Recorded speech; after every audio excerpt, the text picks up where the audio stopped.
এটা 3 পার্টের হয়। এটাতে একটা হোল থাকবে অ্যান্ড লাইট সিস্টেম থাকে। ভেতরে লাইট জ্বলবে।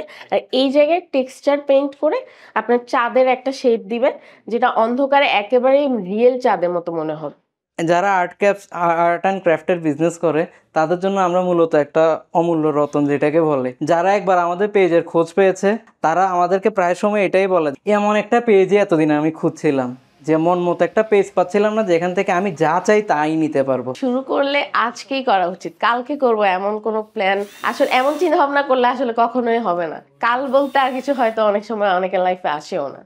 আসলে আমার প্রাতিষ্ঠানিক কোনো শিক্ষা নেই, বাট আমার ছোটবেলা থেকে আর্টের প্রতি একটা ফ্যাসিনেশন ছিল। মন খারাপ হলেও আর্ট করতাম, ভালো হলেও আর্ট করতাম। 2020 পরে আমার আর কন্টিনিউ করা হয়নি। এরপরে বিয়ে, এরপরে আর শুরু করা হয়নি। 2023 তে আমি আবার নতুন করে শুরু করার প্ল্যান করছিলাম, চিন্তা করছিলাম। আমার হাজবেন্ড আবার অনেক সাপোর্ট করে আমাকে, বলল যে তুমি আবার শুরু করতে পারো। তো তখন লিপ্পন আর্টের একটা নতুন হাইপ মাত্র এসছে। তো দেখতাম বিভিন্ন পোস্ট করতো সবাই, পেজগুলো বা গ্রুপগুলোতে সবাই করতো যে আহ এই জিনিসগুলো কোথায় পাওয়া যাবে, মানে যে ম্যাটেরিয়ালস গুলো।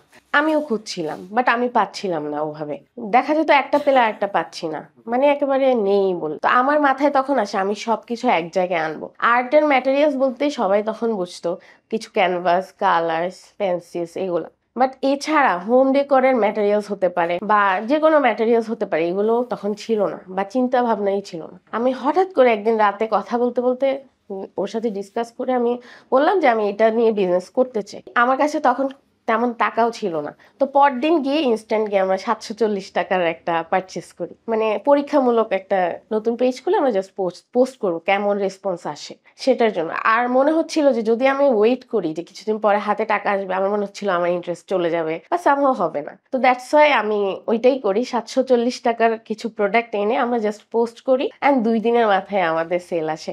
ফার্স্ট সেলটাই ছিল 720 টাকার। আমার কাছে খুবই ভালো লেগেছে, নতুন পেজে এরকম কেউ অর্ডার দিবে। তো এভাবে কয়েকটা অর্ডার আসলে, একটা দুইটা সেলের টাকা উঠতো, সেটা দিয়ে আমি আবার রিইনভেস্ট করতাম 2-3 হাজার, 5,000, 10,000, এভাবে করতে করতে আসলে 2 বছর পরে আজকে এই জায়গায় এখন আলহামদুলিল্লাহ লক্ষ টাকারও প্রোডাক্ট ঢুকছে।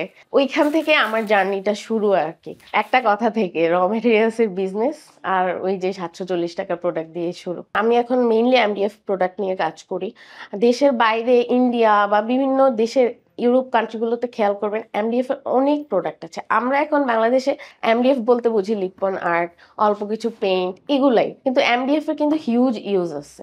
এটা হচ্ছে লোটাস পন্ড বেস পুলি, বর্তমানে এটা খুবই হাইপে আছে। ফেসবুকে কিছু পেজে দেখতে পেলেও এটা কিন্তু আমরাই প্রথম আনি। তো এখন যেহেতু পপুলার যে লোটাস পন্ডের জন্য, তো অনেকে ক্লে দিয়ে পদ্মের যে কাজগুলো, পদ্ম ফুল, সেগুলো এখানে বসিয়ে কালার করে তারপর এটাতে রেজিন ইনসার্ট করে শুকিয়ে গেলে এরপর এটা ওয়ালে বা কোনো কর্নারে এটা সাজাতে পারে আর কি। এটা শুধু যে লোটাস পন্ড হিসেবে তা না, যে কোনো ডেকোরেটিভ বেস হিসেবে, প্লাস অনেকে সি থিম করে, অনেক অনেক কাজে এটা ইউজ করে আর কি। এটাকে আমরা বলি মুনক্রাফট বেস। এটা বাংলাদেশে আমরাই প্রথম এনেছি এন্ড এখনো পর্যন্ত আমরাই সেল করছি। এটা হচ্ছে আমাদের খুবই পপুলার আরেকটা প্রোডাক্ট, সেটা হলো এমডিএফ ক্লাচ। যারা মূলত ক্লাচ ব্যাগ পেইন্ট করে সেল করে আমাদের থেকে হোলসেলে তারা কিনে নেয়। বেশিরভাগই আমাদের এই ক্লাচগুলো নিয়ে থাকে আর্টিস্ট যারা আছে, হোলসেলে নিয়ে 20-30 পিস করে নিয়ে তারপর তারা আর কি সেল করছে। আমরা এমডিএফ প্রোডাক্ট সবচেয়ে অ্যাফোর্ডেবল প্রাইসে দিচ্ছি। আসলে আমাদের বিজনেসটা এমন একটা বিজনেস, এখানে আমরা যখন কাস্টমারকে ভালো সার্ভ করি বা ভালো প্রোডাক্ট দিই তখন দেখা যায় কাস্টমার উল্টা আমাদেরকে অন্যদের থেকে গোপন করা শুরু করে। জাস্ট একটা গুগল থেকে একটা ছবি পাইলাম, দিলাম, আপনি মেক করে দিলেন। প্রিন্টার্স থেকে নিলাম, দিলাম, মেক করে দিলেন। 740 টাকা দিয়ে প্রথম আমাদের ফার্স্ট লট থাকে। এক রাতের মধ্যে আমাদের লোগো থেকে শুরু করে সবকিছু রেডি করে আমাদের পেজ রেডি, প্রোডাক্ট আনার পর আমরা পোস্ট করলাম, আলহামদুলিল্লাহ সেখান থেকে আমাদের অর্ডার আসে। আমি তখন আসলে জানতাম না এই মার্কেটটাতে এত বড়। এরপর আস্তে আস্তে যখন আস্তে আস্তে কাজ করা শুরু করলাম তখন দেখলাম যে এই মার্কেটটা আসলেই হিউজ। তো আমরা চিন্তা করলাম যে তাহলে দেখি আমরা আর কি করতে পারি। তো আমরা অনেকগুলো নেটে অনেকগুলো প্রোডাক্ট দেখলাম, করলাম। তো ওইখান থেকে আমরা কিছু স্যাম্পল প্রোডাক্ট বানাইলাম। তো এটা হচ্ছে মূলত ফার্নিচারের কাজগুলোতে ইউজ করা হয় আর কি। এরপর আস্তে আস্তে যখন সার্চ দিয়ে দেখলাম যে আসলে এমডিএফ এর এরকম হিউজ প্রোডাক্ট আছে যেগুলো হচ্ছে যে আর্টিস্টরা ইউজ করে, এটা আর্টিস্টদের জন্য বা কালার করার জন্য বেস্ট। এমডিএফ আর কাঠের মধ্যে কিছু তফাৎ আছে। এমডিএফ এ কালার ফিনিশিং যত ভালো আসে কাঠে তত কালার ফিনিশিং তত স্মুথ আসে না, যতই কাঠে করুক কাঠের কিছু দাগ বা ইয়ে থাকে, কারণ এটা যেহেতু ন্যাচারাল প্রোডাক্ট। কিন্তু এমডিএফ কিন্তু একদম স্মুথ, এটা যখন কালার করবে বোঝাই যায় না এটা যে কোনো একটা বোর্ড বা কিছুর উপর কালার করেছে। একদম ক্যানভাসে যেরকম ফিনিশিং আছে সেই কাইন্ড অফ সেরকম একটা ফিনিশিং আছে এখানের মধ্যে।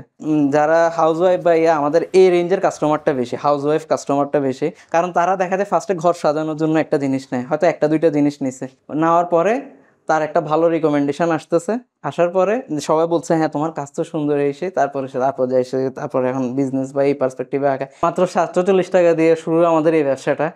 কিন্তু এখন আমরা মাসে 4 থেকে 5 লাখ টাকা আলহামদুলিল্লাহ সেল করতে পারতেছি আলহামদুলিল্লাহ।